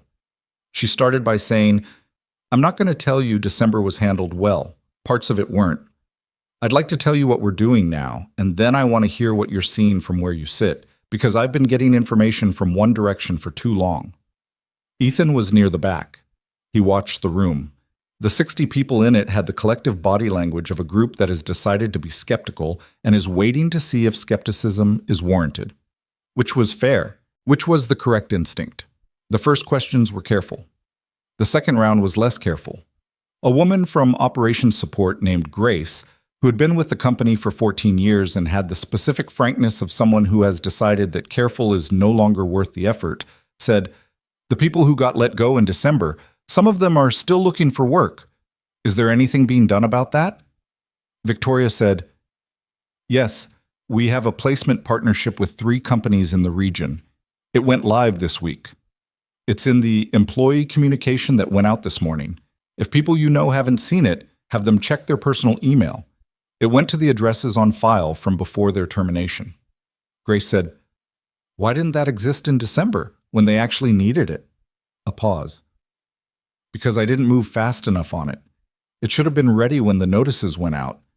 That's on me." The room was quiet. Ethan thought, there it is. No passive voice, no decisions were made. Just, that's on me. Whether it was the board meeting that had changed something in how she carried herself publicly, or whether it was something else entirely, he couldn't say for certain. But the woman in the front of the second-floor conference room was doing something different than the woman at the podium on December 4th. And the room felt it, and the room shifted. Not to warmth exactly, not yet, but to something less guarded. The difference between a door that's locked and a door that's closed. He didn't say anything during the session. He didn't have a question that seemed worth the air it would take. He just watched and listened, and when it was over and people were filing out, he stayed in his seat for a moment while the room emptied. She caught his eye across the room. Didn't say anything, just a brief acknowledgement. The specific look of 2 people who have a context that doesn't belong in this room and both know it. He nodded. She moved on to the next conversation. He picked up his toolbox and went back to work. The first time she came back to the house was a Saturday in late January. She called first, which he appreciated. Not the call itself, but the fact that it was a question rather than an announcement. The way she said, "I'm going to be on your side of the city this afternoon if Emma would want to see a picture of Solstice," rather than just showing up. Emma would want to see a picture of Solstice. Emma would want detailed information about Solstice, including height, weight, temperament, and dietary preferences. But Ethan kept that part to himself. She came at 2 in the afternoon. She brought a container of cookies from a bakery downtown, which Emma assessed with appropriate seriousness before accepting. "Did you make these?" Emma asked. "No," Victoria said. "I bought them. I don't bake." "Why not?" Ethan said. "I never learned," Victoria said. Which was the honest answer, and Emma accepted it the way she accepted honest answers, without judgment, as simple information. They sat in the living room and Victoria showed Emma pictures of Solstice on her phone. The bay mare, dark reddish-brown with a black mane, photographed in what looked like a well-kept stable with good light. Emma asked 16 questions in approximately 8 minutes, Ethan counted. He was sitting in the armchair with his coffee, not participating, just present. And he noticed the way Victoria answered each question, without impatience, without the slightly glazed quality of an adult on question 12 of 16, with what appeared to be genuine engagement with the specifics of what Emma was asking. "Can she do tricks?" Emma asked. Not tricks exactly. She knows voice commands. If I say easy, she slows down. If I say up, she'll stop and stand completely still. What if you say something random? Victoria looked at her. What do you mean? Like, what if you said something she's never heard before? Does she ignore it, or does she try to figure out what you want? Victoria paused. She usually looks at me, waits to see if there's more context. Emma considered this. That's pretty smart. Most things just react. She waits. She does, Victoria said, and she said it with something in her voice that wasn't quite surprise but was adjacent to it. The look of someone who has heard a thing described more precisely than they'd been able to describe it themselves. Ethan drank his coffee. After Emma went to her room to finish a drawing she'd been working on, they sat in the living room with the particular quiet of two people who have had a specific kind of conversation in this room before and are finding their way back to something like that register. The town halls went well, Ethan said, because it was true and worth saying. Better than I expected, she said. Grace Okafor told me 3 of her former colleagues have applied through the placement partnership. She's been here 14 years. She knows everyone. I know that now. Victoria turned the handle of her mug. I should have known it before. You know it now, he said, not as absolution, just as a statement of where things stood. She looked at him. You're not going to tell me I handled December well? No, he said. Most people would. At this point, tell me the outcome justifies the path. The outcome doesn't justify the path, he said. The path was what it was. The outcome is better than the alternative, which isn't the same thing. He paused. Sienna was 2 months from her certification. Victoria went still. She was one of the 2 cuts from my department, he said. 27 years old, putting every spare dollar into the HVAC course. He wasn't saying it to be unkind. He was saying it because it was true, and because he thought she should hear it, and because she was, apparently, the kind of person who could hear it without collapsing under it, which meant there was no reason to protect her from it. She didn't come back in the placement partnership because the positions available didn't match her certification track. Victoria was quiet for a long moment. What's her last name? She asked. Reyes. She didn't say anything else. She looked at her mug. He could see her filing it, not abstractly, not as data, but as a specific person with a specific name in a specific situation. I can't fix December, she said. I know.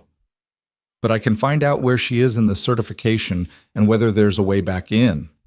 That's between you and her, he said. I'm just telling you she exists. I know you are. They sat with that for a while. Outside, a car went past on the street. Inside, the house had its usual quiet. The refrigerator hum, the furnace tick, the distant sound of Emma's pencil moving across paper. Small sounds. The sounds of a place being lived in. Can I ask you something? Victoria said. You ask me that every time. And you always say yes. Sure, he said. Your wife.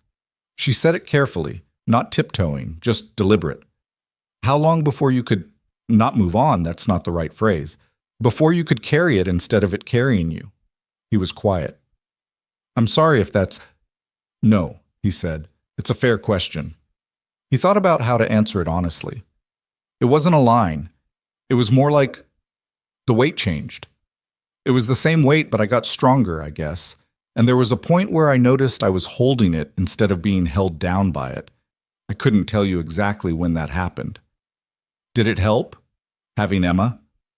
Everything and nothing, he said. She was 2 when Lauren died. She needed me to keep moving, so I kept moving. Whether that helped me process it or just delayed processing it, I genuinely don't know. Probably both. Victoria was looking at the photograph on the bookshelf. He let her look. I've been carrying something for a long time, she said. Not grief exactly, more like, I made a decision when I was 22 about what kind of life I was building, and I built it exactly that way. And it's a good life by most measures, and I'm not unhappy. But I think I maybe locked some doors to keep the building stable, and now I'm not sure where all the keys are. He said, That's not a bad metaphor for someone who doesn't work in maintenance. She looked at him. Locked doors don't disappear, he said. They just become part of the structure. You walk past them so often you stop seeing them. Is that fixable? Most things are, he said, if you're willing to take the wall apart to get to them. She turned her mug in her hands. Is that what you've been doing since Lauren? Slowly, he said. And badly. And not in any order that makes sense. The corners of her mouth moved. Not quite a smile, but its shape.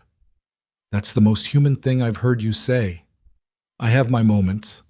Emma appeared in the doorway, holding her drawing out toward Victoria with the serious offering posture of someone presenting something they care about but don't want to seem like they care about. It was a horse, recognizably a horse, with considerably more accuracy than Ethan would have expected from 7-year-old hands, in dark brown with a black mane, standing in what appeared to be a field. Is that Solstice? Victoria asked. I don't know what Solstice looks like from the front, Emma said, so it's an approximation. Victoria looked at the drawing for a moment, and something moved across her face that she didn't manage in time, a quick softness, there and then composed, but not entirely gone. Can I keep it? She asked. Emma looked at her steadily. Yes, she said, but you have to put it somewhere you'll actually see it, not in a drawer. Where would you suggest? Emma thought about this with genuine seriousness. Your desk, at work, so you remember when you're having a bad meeting. Victoria looked at the drawing again. Okay, she said. Deal. She left at 5:30 with the drawing folded carefully into her bag, and Emma watched the car from the front window with her arms crossed and her chin up, the posture she adopted when she was evaluating something and hadn't fully decided what she thought yet. She's coming back, isn't she? Emma said. Not a question. I think so, Ethan said. Good, Emma said, and went back to her room. He stood at the window a moment longer. February arrived and the company stabilized slowly, the way things stabilize after a significant event. Not dramatically, not in a way anyone could point to and say that's the moment it turned, but gradually, the needle moving in the direction it needed to move. The vendor contract renegotiations produced savings ahead of projection. 2 of the 3 debt refinancing agreements closed. The executive compensation changes went into effect without the fanfare or the resentment Ethan might have predicted, mostly because Victoria had been direct about it from the start, and people respond differently to decisions that are presented honestly than to decisions that are managed. At the maintenance level, the work continued. 4 people for a building designed for 6 was still a strain, and Ethan pushed quarterly for the department to be rebuilt. Dale supported the case. The approval came in March. 1 new hire, not 2, but 1 was better than 0, and the person they hired was a young man named Jerome, who had come up through trade school and had the specific quality that Ethan had learned to identify in good maintenance techs. He looked at broken things with curiosity rather than frustration. He wanted to understand why things had failed before he fixed them, which was slower but produced better outcomes, and Ethan liked him immediately and therefore gave him the hardest work orders first, which was his version of a compliment. In February, Ethan ran into Marcus at a hardware store on a Saturday. Marcus was with his twins, 2 18-year-old kids who had their father's build and their own specific energies, one of them on his phone, one of them examining a display of drill bits with unexpected intensity. You hear about the placement thing? Marcus asked. They were in the fastener aisle, both of them reaching for the same gauge of screw, both pulling back at the same moment. The partnership program? I got a call last week, Marcus said, about a position over at Merit Distribution, loading supervisor, not just dock work. More pay. He paused. She called me herself. Ashford, personal call. Ethan looked at him. Left a voicemail, Marcus said. Said she wanted to make sure the people from December weren't falling through. Said my name specifically. He shook his head slowly. I've been at this industry for 15 years and I've never had a CEO leave me a personal voicemail. I didn't even know they knew I existed. She knows, Ethan said. Marcus took the screws. Twins start in September, he said. Merit's benefits are better, so.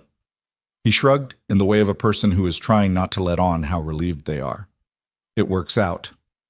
Ethan drove home thinking about personal voicemails, thinking about a woman at a kitchen table at 2 a.m. with her hands around a mug saying, I should know more about the people who work for the company, thinking about the particular distance between saying a thing and doing a thing, and how some people close that distance and some people don't, and how it's impossible to know which kind of person someone is until the moment that reveals them. The next time she came to the house, in late February, she brought ingredients instead of bakery cookies and said she wanted to try to make the soup, his improvised kitchen soup from the morning after the storm, which she'd apparently been thinking about.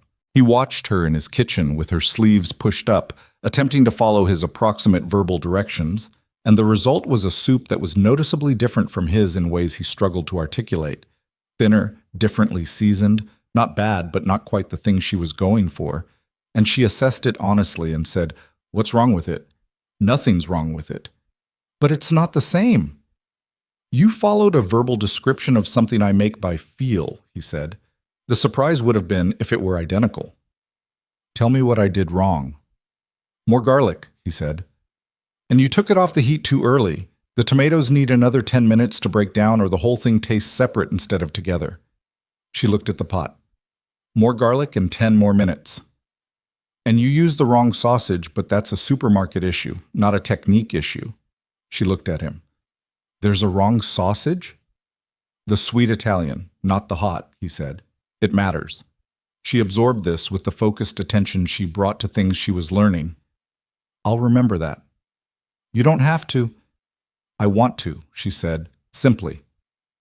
And he didn't argue with it, because it was a simple statement about something she wanted, and arguing with simple statements about what people want is a particular kind of dishonesty he'd always disliked. Emma ate 2 bowls of the soup despite its technical deficiencies, because Emma was 7, and the soup was warm and someone other than her dad had made it, which Emma apparently found interesting enough to eat past the point of hunger. "Next time it'll be better," Emma informed Victoria. "That's the plan," Victoria said. Ethan looked at his daughter telling the CEO of a major corporation that her soup needed work, and felt the thing he'd felt before. That particular love that has no adequate language. And also something he hadn't expected, which was the specific warmth of watching his table have more people at it than it usually did. His kitchen have more noise in it, the house holding someone besides the 2 of them without it feeling like an intrusion. He noticed this. He didn't know what to do with it. He put it somewhere he wasn't looking directly at yet, and moved on. March brought mud season. The particular misery of winter releasing its grip on the ground and revealing everything it had been holding underneath. The backyard turning to the soft brown mess it turned to every year.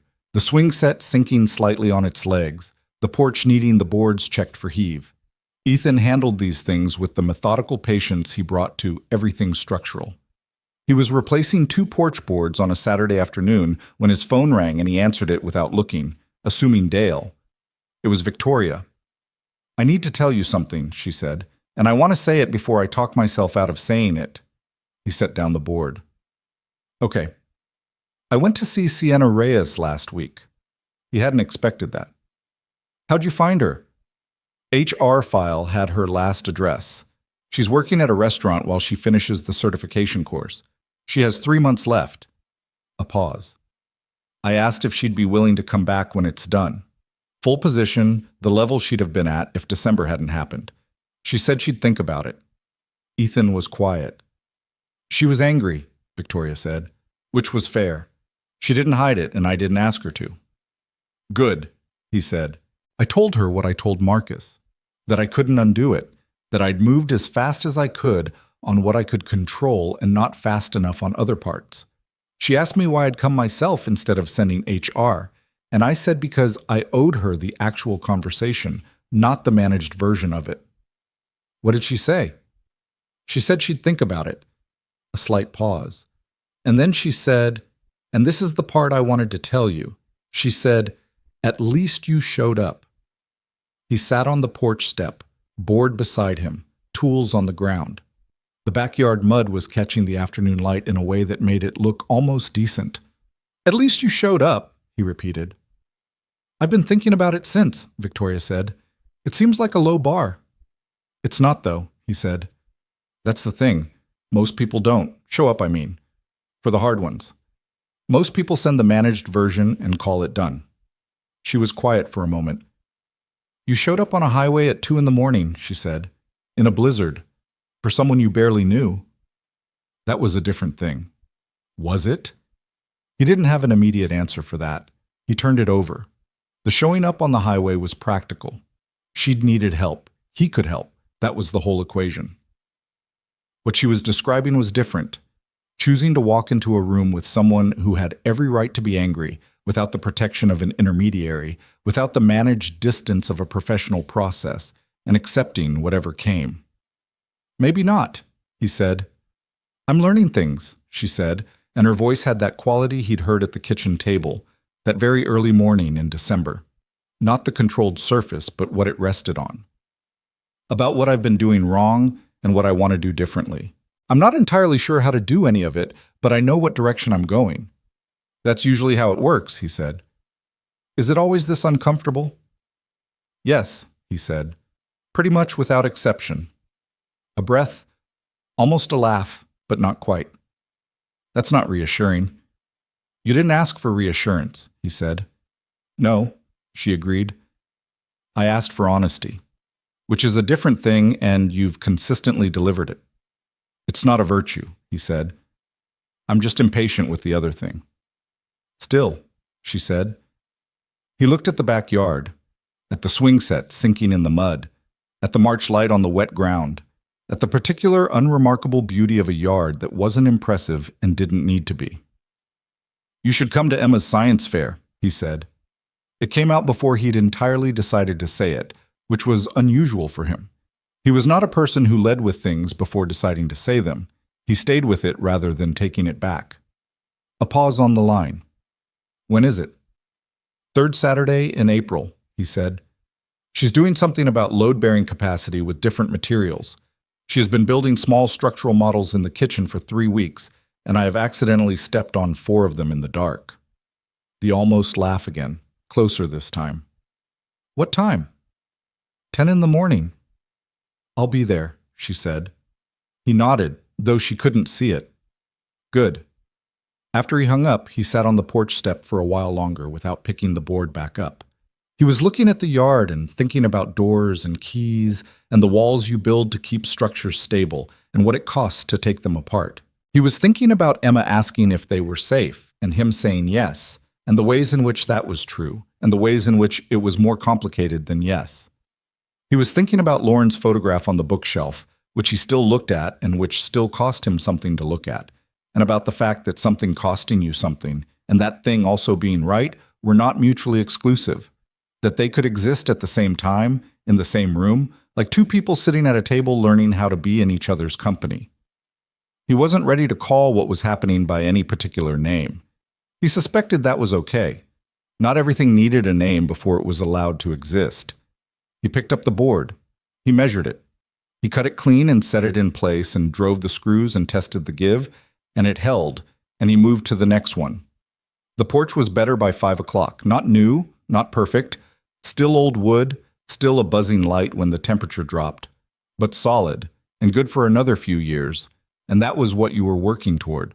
Not perfect, just sound. He packed his tools and went inside to make dinner. Checked.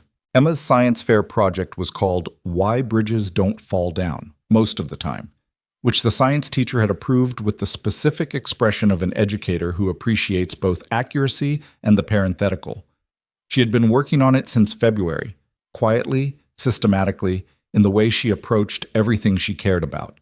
The kitchen table had become a construction zone of small structural models built from popsicle sticks, cardboard, and whatever materials she could convince Ethan to bring home from work. She tested load-bearing capacity by stacking quarters on each model until it failed, then recorded the failure point, examined where it had given way, rebuilt it with the weakness addressed, and tested again. She went through 4 iterations of her primary bridge design before she was satisfied with it. The 5th version held $47.50 in quarters before it buckled, and Emma had documented every version, every failure point, and every modification in a composition notebook that was, by the 3rd Saturday in April, dense with 7-year-old handwriting and small, precise diagrams. Ethan had watched this process with the particular pride of a parent who recognizes something of themselves in their child and something else entirely, something that is specifically and only that child's own. The systematic iteration, That was familiar. The composition notebook, the diagrams, the refusal to move forward until she understood the failure. That was Emma, and nobody but Emma. He told her the project was excellent on the Friday night before the fair. She said, "I know, but it'll be better with the explanation." "You're not nervous?" he asked. She considered it. "A little, but I know the material." "That's all you need," he said. "And the poster," she said. "The poster matters for presentation." The poster was already done. It was, frankly, better than some professional presentations Ethan had seen, which he chose not to tell her because he didn't want to give her a reason to revise it at 11 o'clock at night. Victoria arrived at the school gymnasium at 10:07 on Saturday morning. Ethan was standing near Emma's table when he saw her come through the double doors, dark coat, no assistant, looking at the room with the same assessing quality she brought to any space she entered, which on her was less intimidating here in a gymnasium full of science projects and 8-year-olds than it was in a boardroom, though the instinct was the same. She found them. Emma was in the middle of explaining her project to 2 other students who had wandered over and gotten pulled into the explanation before they fully understood what they'd agreed to. She was pointing at the diagram with the focused authority of someone who has thought about this longer than her audience and is going to make sure they catch up. Victoria stood beside Ethan and watched. "She's been doing that for 40 minutes, he said quietly. "She's good at it," Victoria said. "She gets the explaining gene from Lauren." He said it without thinking, which was new. The without thinking part.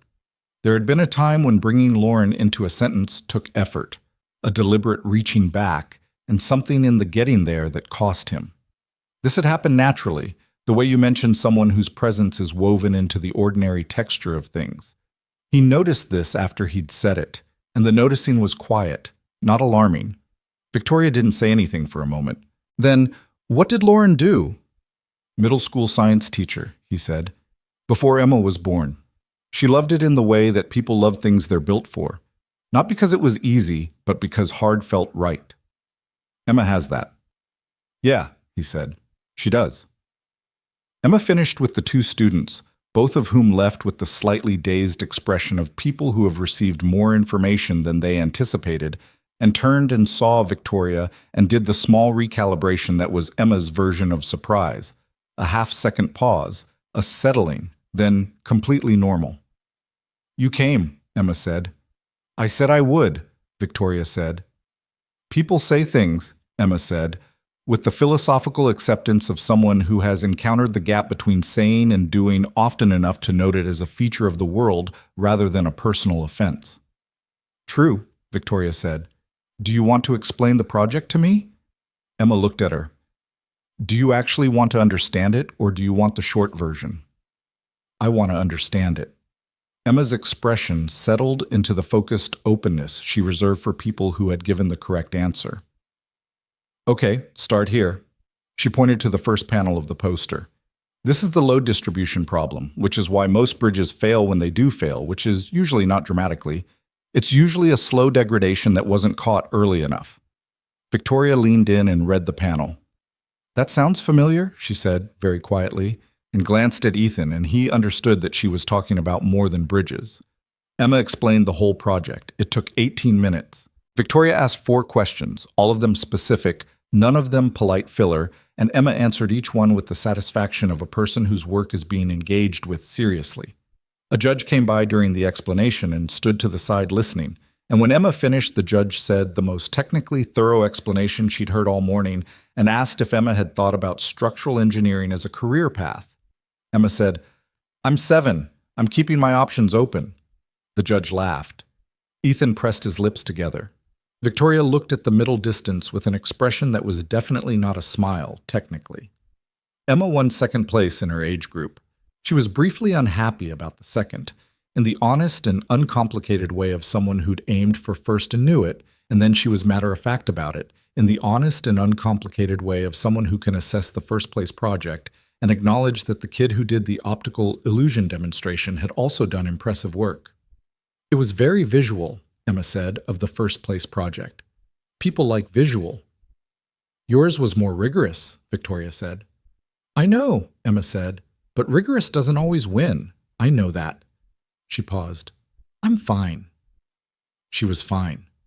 She held her second-place ribbon and looked at it and then put it in her bag with the care of someone keeping it, not discarding it, and that was that. They went to lunch after.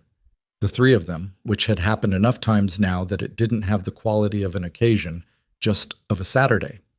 A diner 6 blocks from the school, the kind with red vinyl booths and a laminated menu and coffee that came in white mugs without anyone asking. Emma ordered a grilled cheese and a side of fruit and explained to the server with complete seriousness that she was there to celebrate second place, and the server said that was worth celebrating as much as first. And Emma said, not quite, but close. And the server was visibly charmed despite herself. Ethan watched his daughter and Victoria across the table, Emma describing the first-place project with fair-minded specificity, Victoria listening and asking what Emma might do differently next year. Both of them treating the conversation as a serious one because they were both people who took things seriously, and he thought about the fact that this was now a thing that existed. These two people across a diner table, easy with each other in the particular way that doesn't come fast and can't be manufactured. He thought about Emma asking, back in December, "Is this person coming back?" He thought about his own answer, "I think so." He thought about the difference between "I think so" and "yes" and how you get from one to the other, and it wasn't a dramatic passage. It turned out no single moment, no clear line. Just the accumulation of Saturdays and soups and science projects and phone calls and the particular practice of two people choosing, repeatedly and without ceremony, to show up. "You're quiet," Victoria said to him across the table, while Emma was absorbed in the dessert menu. "Thinking," he said. "About?" "Accumulation," he said, which was not a complete answer, and she knew it, and she looked at him for a moment with the specific patience of someone who has learned that he'll say the rest of it when he's ready and pushing doesn't help. Emma looked up from the menu. "Can I get pie?" "What kind?" he said. "Cherry." "Yeah." She went back to the menu, satisfied. Victoria turned her coffee mug in her hands, the same gesture she'd made at his kitchen table in December, in the storm, and he recognized it as the thing she did when she was thinking about something she might or might not say. "I have something to tell you," she said. "Okay." The board met again last week. She kept her voice level. "The quarterly review. The numbers are tracking ahead of projection. The refinancing is producing more than we modeled." A pause. "Richard Hale sent me a written acknowledgement, which is not an apology, and he would never call it one, but it's what he does instead." "That's something," Ethan said. "It is." She turned the mug. He also said, and this is the part I wanted to tell you, that the maintenance department cost analysis was one of the strongest single components of the proposal, the specificity of it. He said it demonstrated a kind of operational knowledge that the consulting firm's report had missed entirely. Ethan was quiet. "Dale's report," she said. "Your building, the people who actually know how the thing runs." She looked at him. "I wanted you to know that it mattered, not just to me,